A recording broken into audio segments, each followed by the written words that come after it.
নমস্কার, দেখছেন বলো কি জানতে চাও। আমি সায়ন আপনাদের সঙ্গে। ডেস্টিনেশন বেঙ্গল এমনটাই শোনা যাচ্ছে বিভিন্ন ফরেন ডেলিগেটসদের মুখে। বর্তমানে কলকাতাকে একটা ফুল প্রুফ আইটি হাব বানানোর জন্য উদ্যত রাজ্য এবং কেন্দ্র উভয় পক্ষই। কিছুদিন আগেই আমেরিকায় রাষ্ট্রপতি নির্বাচনের আগে প্রধানমন্ত্রী নরেন্দ্র মোদী এবং তৎকালীন রাষ্ট্রপতি জো বাইডেন একটা ঘোষণা করেন যে কলকাতায় তারা আইটি হাব অর্থাৎ সেমিকন্ডাক্টর ম্যানুফ্যাকচারিং প্লান্ট তৈরি করতে চায়। তার লক্ষ্যে ইনভেস্টরদের আহ্বানও জানানো হয়। কিন্তু সম্প্রতি আমেরিকায় রাষ্ট্রপতি পাল্টে যায়, এখন আবার ডোনাল্ড ট্রাম্প। তাহলে কি এই বিনিয়োগ কলকাতায় হবে? আশা করা যায় হবে। তার কারণ আমেরিকায় যে পলিসি গ্রহণ করা হয় বা ভারতবর্ষে যে পলিসি গ্রহণ করা হয় তার 19-20 হলেও সেটা একটু হলেও ইমপ্লিমেন্ট হয়, আর হতেই হবে। তার কারণ আমেরিকায় লেবার কস্ট অত্যন্ত বেশি। আর এদিকে বর্তমান সমাজে আর্টিফিশিয়াল ইন্টেলিজেন্স এবং চিপ আমাদের জীবনের সাথে অঙ্গাঙ্গিকভাবে জড়িয়ে গেছে। তার প্রয়োজনীয়তা নিরন্তর বাড়ছে। এতদিন পর্যন্ত এই চিপ ম্যানুফ্যাকচারিং এবং ডিজাইনিং এবং একই সাথে কখনো কখনো ইমপ্লিমেন্টেশন সবটাই সামলাতো পূর্ব এশিয়ার দেশগুলির মধ্যে প্রধানত চায়না।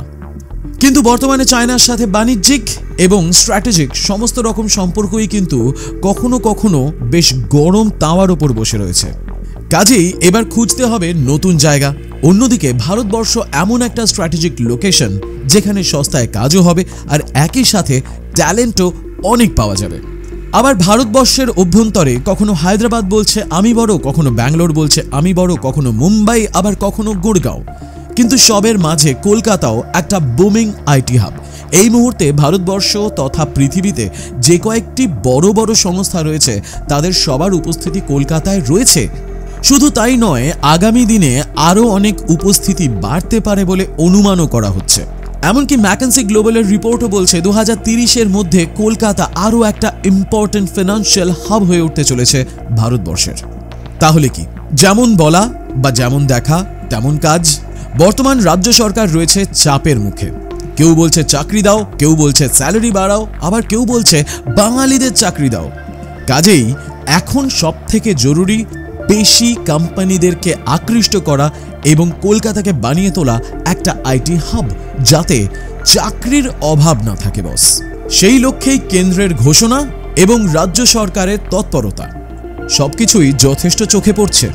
সেমিকন্ডাক্টর এবং আর্টিফিশিয়াল ইন্টেলিজেন্স নিয়ে কিন্তু রাজ্য সরকার এগিয়ে চলতে চাইছে এবং নতুন নতুন কোম্পানিদেরকে এখানে বাসা বাঁধার জন্য বিভিন্ন সুবিধাও দিচ্ছে। সম্প্রতি সল্টলেক সেক্টর 5-এর ওয়েবেল আইটি পার্কে একটা বৈঠক হয় ব্রিটিশ সংস্থাগুলির সাথে ভারতীয় সংস্থাগুলির।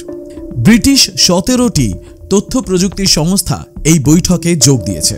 এমনকি ভারতবর্ষেরও বেশ কয়েকটি তাবড় তাবড় সংস্থাও এতে উপস্থিত ছিল, তার মধ্যে TCS উল্লেখযোগ্য। আর্টিফিশিয়াল ইন্টেলিজেন্স এবং তথ্য প্রযুক্তি ক্ষেত্রে বাংলায় বিনিয়োগের জন্য বিপুল সম্ভাবনা রয়েছে। ভারতীয় তথ্য প্রযুক্তি সংস্থাগুলির সঙ্গে হাত মিলিয়ে আমরা বাংলায় বিনিয়োগ করতে আগ্রহী, এমনটা জানাচ্ছেন deputy high commissioner Andrew Fleming. বিশ্ববঙ্গ বাণিজ্য সম্মেলন যা 2025-এর ফেব্রুয়ারি মাসে হতে চলেছে, তার আগে কিন্তু একটা রূপরেখা স্থির করা হবে। তার জন্যই দফায় দফায় বৈঠক হচ্ছে। মূলত কিছু জিনিস যা আমরা আগের ভিডিওতে আলোচনা করেছিলাম, যেমন পর্যাপ্ত জমি, অর্থাৎ জমি রয়েছে তাকে কিন্তু অনেক কম রেটে দেওয়া হবে এমনটা শোনা যাচ্ছে। অর্থাৎ সার্কেল রেটে 1 একরের জমির দাম যদি হয় 25 কোটি টাকা, সে জায়গায় সংস্থাগুলিকে 5 কোটি টাকায় জমি দিয়ে দেওয়া হবে। অন্যদিকে ইলেকট্রিসিটিতেও কিন্তু বড় ছাড় দেওয়া হতে পারে। এছাড়া সিলিকন ভ্যালি হাবে তৈরি হচ্ছে ডেটা সেন্টার, যেটাও কিন্তু বেশ কার্যকরী একটা ভূমিকা পালন করবে। অন্যদিকে আন্ডার ওয়াটার যে সাবওয়ে টানেলের মাধ্যমে তৈরি হচ্ছে কেবল ল্যান্ডিং স্টেশন দীঘাতে, যা তৈরি করছে জিও, সেটার ফলেও কিন্তু একটা ভালো উপকার আসতে পারে। অর্থাৎ এই মুহূর্তে ব্রিটিশ কোম্পানিগুলোর সাথে বেশ গাঁটছড়া বাঁধতে চাইছে ভারতীয় সংস্থাগুলো কলকাতার মাটিতে নতুন আইটি হাব বা আইটি পার্ক তৈরি করার জন্য, যেখানে মূলত সেমিকন্ডাক্টর এবং আর্টিফিশিয়াল ইন্টেলিজেন্সের ওপর কাজ হবে। এর ফলে কিন্তু কাজের সম্ভাবনা বাড়ার একটা সুযোগ আসতে পারে। আর যখন কাজের সম্ভাবনা বাড়ার সুযোগ আসবে তখন কিন্তু বিভিন্ন জায়গা থেকে দেশের বিভিন্ন প্রান্ত থেকে ছেলেমেয়েরা আমাদের রাজ্যে চাকরি করতে আসবে এবং তারা যদি ভালো ফ্যাসিলিটিস পায়, ভালো ব্যবহার পায়, তাহলে কিন্তু তারা এখানেই থেকে যাওয়ার কথা ভাবতে পারে। যেমনটা আমাদের মতন প্রচুর মানুষ আজ মুম্বাই, ব্যাঙ্গালোর, দিল্লি এই সমস্ত জায়গায় প্রপার্টি কিনে সেটেল হওয়ার কথা ভাবে। আর তার মানেই এখানে কিন্তু প্রপার্টি ইনভেস্টমেন্টও বাড়বে, আর প্রপার্টি ইনভেস্টমেন্ট বাড়লে যোগান দেওয়ার জন্য কিন্তু আরও বিনিয়োগ হবে। মানুষ যত বাড়বে সম্ভাবনা তত বাড়বে, আর তত নতুন নতুন খাতে ইনভেস্টমেন্ট হবে। At the end of the day, we want the economic stability and economic growth in our city and our state.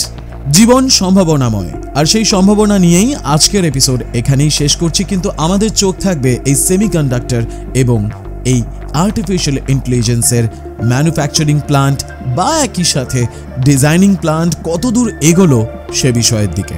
আমরা তাকিয়ে থাকবো গ্লোবাল বেঙ্গল বিজনেস সামিটের দিকেও, আর প্রতি মুহূর্তে যা ডেভেলপমেন্ট হবে সেই খবর পৌঁছে দেব আপনাদের কাছে।